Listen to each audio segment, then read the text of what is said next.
dalam sejarah Cina kan belum pernah Cina itu agresif. Dia selalu kan menjadi sasaran dari Korea, Jepang, Mongol. Lalu dia bangun tembok Cina. Nah, sama dengan peralatan perangnya kan itu adalah pembangunan tembok Cinanya sebenarnya itu sekarang. Tapi dulu Pak Ponto, Taiwan itu masih jadi negaranya Pak. Jadi dia masih ada jalur ke laut lepas lewat Taiwan. Kalau Taiwan, iya, Taiwan masih anunya dia itu kan. ya dulu. Kalau sekarang kan Taiwan sudah berdiri negara sendiri. Iya. Dia nggak mau gabung dengan Cina.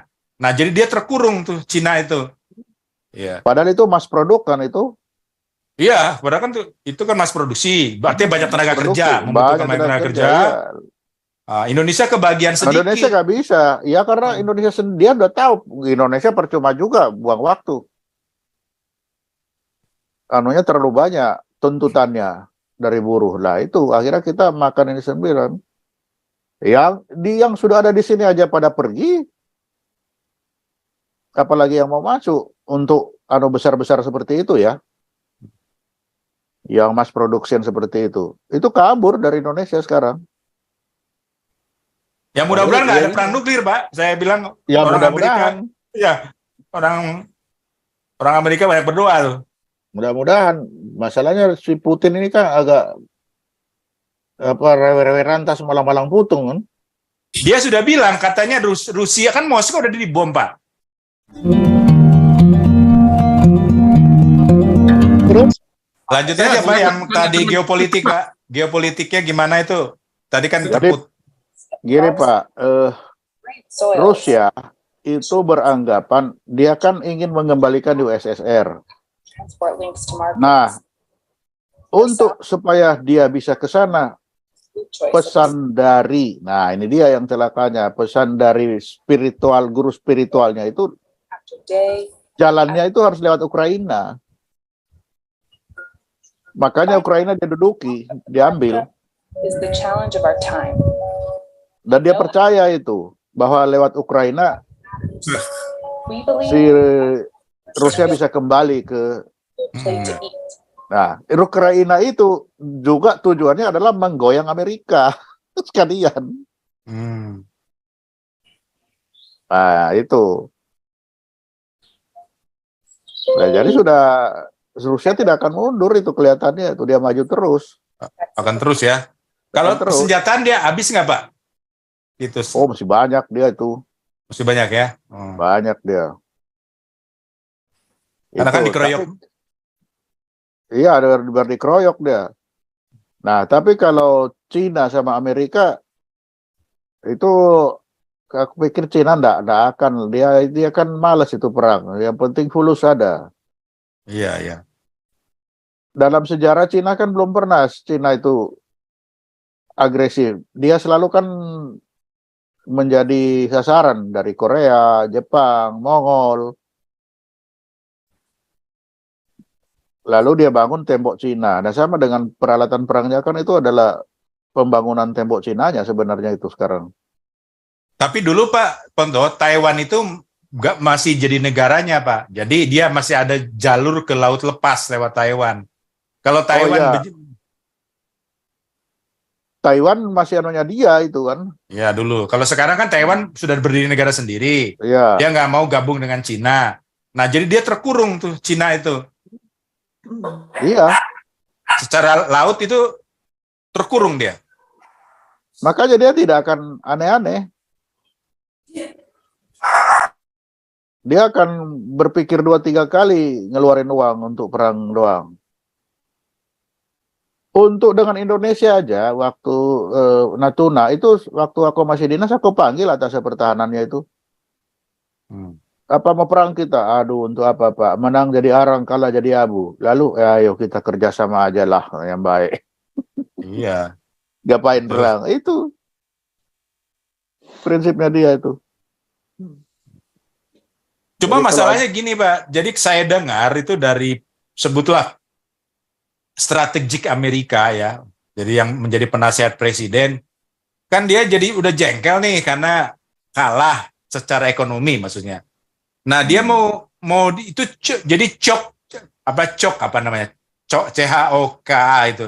Karena terkurung Cinanya dan Cina sangat tergantung dari energi impor. Kalau nggak salah itu sampai 70% itu Cina impor energi dari luar, dan juga dia tergantung dari ekspor karena kan dia global powerhouse kan. Jadi semua pabrik ada di Amerika, ada di Cina. Kalau diblokade secara laut, maka jadi mahal itu. Tapi Cina dia itu jadi lupa. mahal.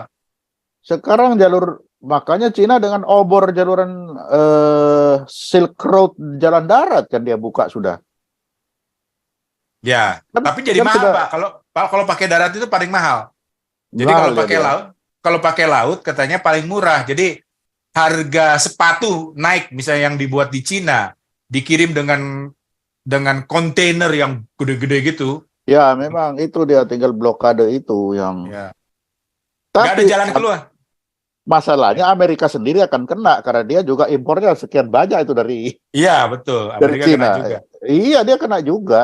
Makanya sekarang disuruh pindah, Pak. Jadi kalau sekarang yang saya lihat udah pindah, Pak Ponto, tekstil itu pindah ke Bangladesh mayoritas. Jadi yang dari Oh, Cina itu Bangladesh. pindah. Perusahaannya Ya, itu ya. perusahaan Cina, tapi dia pindah ke Bangladesh, ke Vietnam, ke Oh, Indonesia pintar dia. sedikit. Iya. Ya, dia tahu Bangladesh dan Vietnam orang-orang masih bisa diatur. Kalau di Indonesia kan sekarang kecenderungannya kan tidak mau diatur. Ya buruh itu, buruh. Iya, buruh nggak mau diatur kan. Ah, iya. Padahal itu mass produk kan itu. Iya, padahal kan itu kan mass produksi. Berarti banyak tenaga Produksi. kerja, membutuhkan Banyak banyak tenaga kerja. Iya. Indonesia kebagian sedikit. Indonesia nggak bisa. Ya karena Indonesia dia udah tahu Indonesia percuma juga buang waktu. Anunya terlalu banyak tuntutannya dari buruh. Lah itu akhirnya kita makan ini 9. Yang sudah ada di sini aja pada pergi.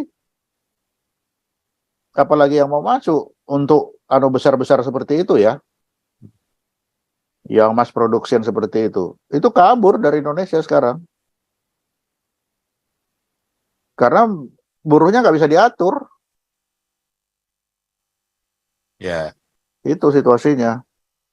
Jadi Amerika juga sebenarnya kalau mau bikin sepatu sama baju itu ke Meksiko harusnya. Jadi Amerika juga sebenarnya kalau Trump jadi presiden, dia cuma mentingin Meksiko, Kanada, Amerika. Nanti sepatu tekstil dari Meksiko. Nanti Amerika jualan Coca-Cola ke Meksiko. Nanti gabung lagi sama Kanada. Kalau Trump arahnya ke situ, kalau Trump. Nah, kalau Biden ini lain ya. Dia lebih keluar. Terus dia. CIA sama tentara Amerika di Eropa pulang semua jadi pengangguran ke Amerika. Itu Trump. Marahlah CIA sama, gue jadi pengangguran. Dia marah sama Trump. Dikerjain. Dikerjain, bener. Makanya saya bilang tadi, intelijen itu di situ, Pak. Jadi berbalik memang. Dia. Jadi jangan disalahkan dia. Itu kan memang intelijen, orang-orang terlatih. Dan yang bisa memainkan puppet kan. Betul. Tangannya kelihatannya tidak ada apa-apa, tapi belakangnya puppet. Ya kalau saya sih berusaha ini supaya Asia Pasifik ya, Laut Cina Selatan itu atau Laut Natuna Utara jangan ada perang lah, kalau gitu kita kena juga, anak-anak kita minimal disuruh. Betul. Nah. Betul. Makanya Prabowo kemarin dia mengusulkan, jadi kan ada Shangri-La Dialog, Pak. Ini jadi bicara soal keamanan. Nah, dia mengusulkan supaya sudah perang selesai, nanti dijaga sama pasukan Indonesia sebagai pasukan perdamaian. Wah, diprotes sama Eropa, Pak. Gitu. Karena menguntungkan Rusia mungkin ya. Iya, mungkin itu. Karena banyak wilayah kan sudah dikuasai Rusia kan. Gitu. Iya. Rusia sudah banyak yang dia kuasai itu, Aleppo man lagi itu sudah banyak. Ya, tapi Amerika merasa kalau seperti Pak Ponto bilang, kalau Ukraina itu kalah mereka, ya itu memang Rusia akan balik lagi. Iya, karena memang itu tujuannya si Putin. Ya. Ada siapa sih gurunya itu, dia itu. Dan dia sudah persiapan lama itu. Pokoknya Ukraina diduduki untuk mengembalikan. Boris Yeltsin, Pak, gurunya, Pak? Bukan, bukan. Oh, bukan ya? Bukan. Aku pernah bikin kok itu tulisannya itu. Oh, dari KGB juga, Pak Ponto, gurunya. Bukan. Itu orang spiritual, guru spiritual itu dia. Oh, spiritual. Ya, Oh, spiritual saya nggak tahu. Kalau ada lupa kalau dulu cara kau cari. Raja siapa, Nicholas ya? Itu Rasputin dulu ini ya, Oh, gurunya. Rasputin dulu, iya. Ya. Aku pernah buat itu kok tulisannya itu. Cuma ya ini penyakitnya kok kalau sudah buat tak simpan namanya apa itu lupa. Antara Tiara dengan Anda itu. Pak Yarman, mungkin Nah, ada yang mau ini. diumumkan Pak Ini Yarman. Ukraina. Ini Pak. Jadi dia ini dipengaruhi Alexander Dugin. Jadi Putin itu dipengaruhi Alexander Dugin. Bukunya itu Foundation of Geopolitics. Nah, ini karya Alexander Dugin yang paling mengilhami Rusia ini. Orang mana dia, Pak Alexander Dugin? Itu orang Rusia. Orang Rusia juga ya? Ya, nah menurut dia liberalisme Barat harus dilawan.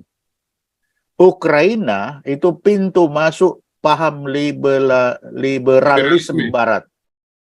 Itu tidak sesuai dengan struktur dan sejarah peradaban Rusia dan Eropa Timur. Itu menurut Alexander Dugin.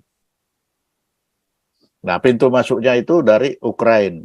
Ini aku Nah, buku Foundation of Geopolitics ini yang mengilhami dia sampai Putin menginvasi Ukraina. Untuk Rusia dapat menegaskan kembali dirinya di panggung internasional setelah USSR runtuh. Dan ini sudah dibikin bacaan wajib universitas militer. Dia juga menginspirasi banyak orang sayap kanan populis Eropa kontemporer. Nah, itu. Nah, menurut Alexander Dugin, untuk mencapai tujuan Rusia harus satu, lawan Amerika. Caranya, destabilisasi internal AS. Dorong UK keluar dari European Union. Aneksasi Ukraina. Oh gitu. Itu ajarannya itu. Dua-duanya sudah tuh, Pak. Inggris keluar dari Brexit kan? Ya. Itu. Nah itu kerjanya dia. Ini teori politik Alexander Dugin itu. Jadi ini dia. Rusia harus memastikan bahwa Atlantisisme, liberalisme, pasar bebas, dan demokrasi yang mewakili Amerika Utara dan Eropa Barat harus hilang pengaruhnya atas Eurasia, wilayah yang pernah diperintah oleh Uni Soviet, yang perlu berdiri untuk hierarki, tradisi, dan struktur hukum yang ketat. Jadi dia menyebut itu liberalisme, pasar bebas, demokrasi, mewakili Amerika Utara dan Barat itu Atlantisisme. Itu harus hilang dari Eurasia. Nah itu. Yang saya bingung gini, Pak. Jadi Presiden Biden itu ketika masih menjabat wapres, jadi presidennya masih Obama, sebenarnya portofolio Ukraina itu sudah dipegang oleh Biden, Pak. Jadi dia bukan baru pegang sekarang, sudah dua periode zaman Obama, makanya sekarang tinggal didabelin, malah tambah rusak, Pak, jadinya, Pak Ponto. Itu dia ya. Jadi kayak wapres kita disuruh nanganin Ukraina, terus begitu jadi presiden didobelin sama dia. Iya. Akhirnya jadi begini. Ya mudah-mudahan nggak ada perang nuklir, Pak. Saya bilang ya, orang Amerika, ya orang Amerika banyak berdoa tuh. Mudah-mudahan. Masalahnya si Putin ini kan agak rewe-rewe rantas malang-malang putung kan. Dia sudah bilang katanya Rusia kan Moskow udah dibom, Pak. Saya misalnya Jakarta dibom, ngamuk saya, Pak. Saya ini warga negara biasa, tinggal di Jakarta. sudah dibom, sudah diserang oleh drone-nya Ukraine. Wah, Nah, pasti itu, tuh. oh, Dia pasti udah dia bilang balas saya akan nanti. balas keras sekali. Dia bilang. Pasti dia balas. Iya. Oke, interupsi dulu sebentar Iya. Pak Gajah Mada. Itu Yarman dulu DPW, Ketua DPW Galarua Medan. Mungkin ada yang mau dibicarakan. Silakan Pak Yarman. Soalnya aksi-aksi demo gereja di Medan ini makin hebat ya.